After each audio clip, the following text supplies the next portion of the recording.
Alright, today we're going to take a look at using Overwatch in Templar Battleforce. I've dropped into the Galantia Cross level and I'm going to show some of the concepts here.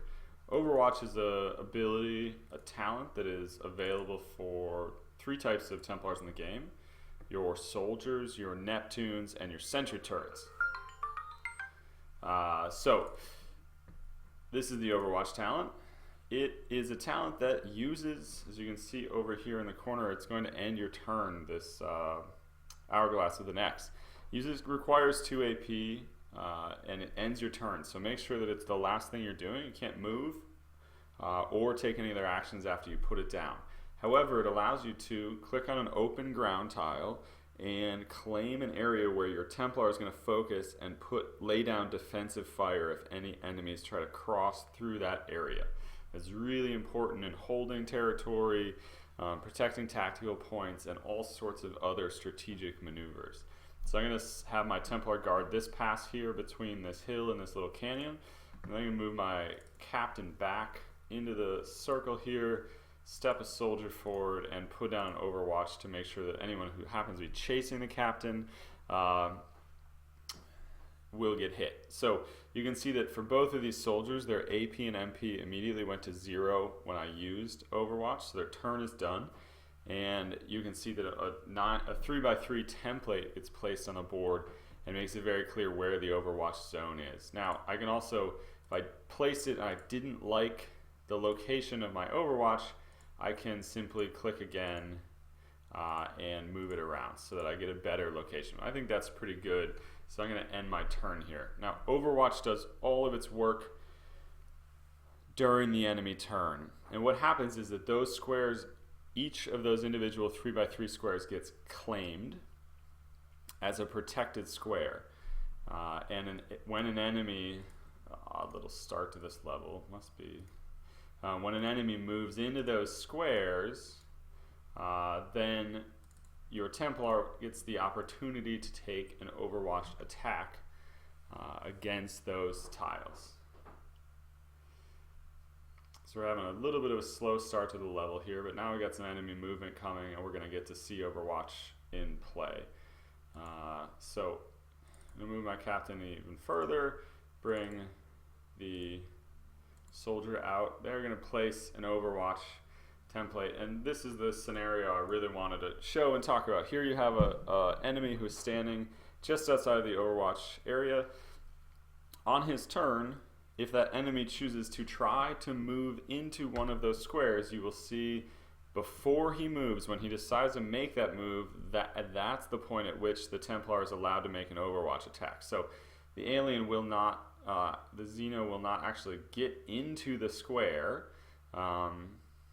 and was likely to get shot. You can see there a Xeno tried to enter the 3x3, and before entering, the soldier opens up fire and hits the Xeno. Now, there you can actually see 3 shots in a row. So as that Xeno tried to move through, first, can't really highlight the tile, but first here, I'll recenter the Overwatch. First, the Xeno is there. Then the Xeno trying to enter this square, so he got 1 hit. Then he was trying to enter this square, and he got a 2nd hit. And then he was trying to enter that square, and we laid down a 3rd hit, which ended up killing the Xeno. Now, as the Xeno moves through those squares, they become cleared. So originally, a 3x3 grid is protected, and as a Xeno moves into the square and is attacked, that tile becomes cleared. If another enemy tries to move through a cleared tile, then the Templar does not get an attack.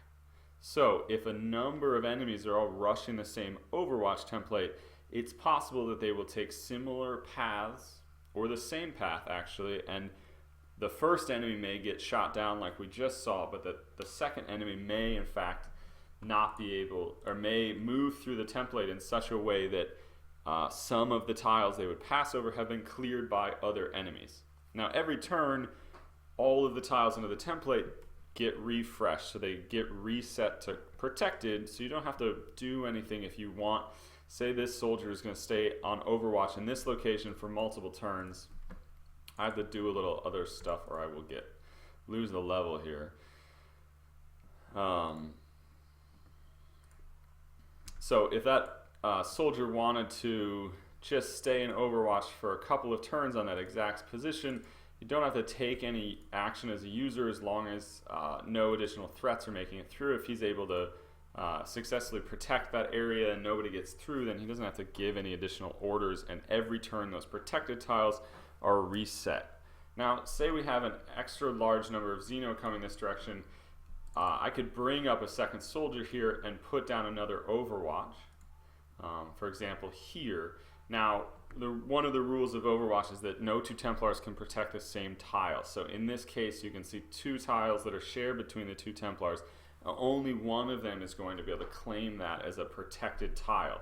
So for example, you wouldn't want to set up Overwatch something like this or something like this. There's a very low benefit to doing that. If you did that or that, you've got a pretty decent number of tiles that are not being overlapped. Here I've got two Xeno coming in this direction, and they're both going to try to cross through that Overwatch area.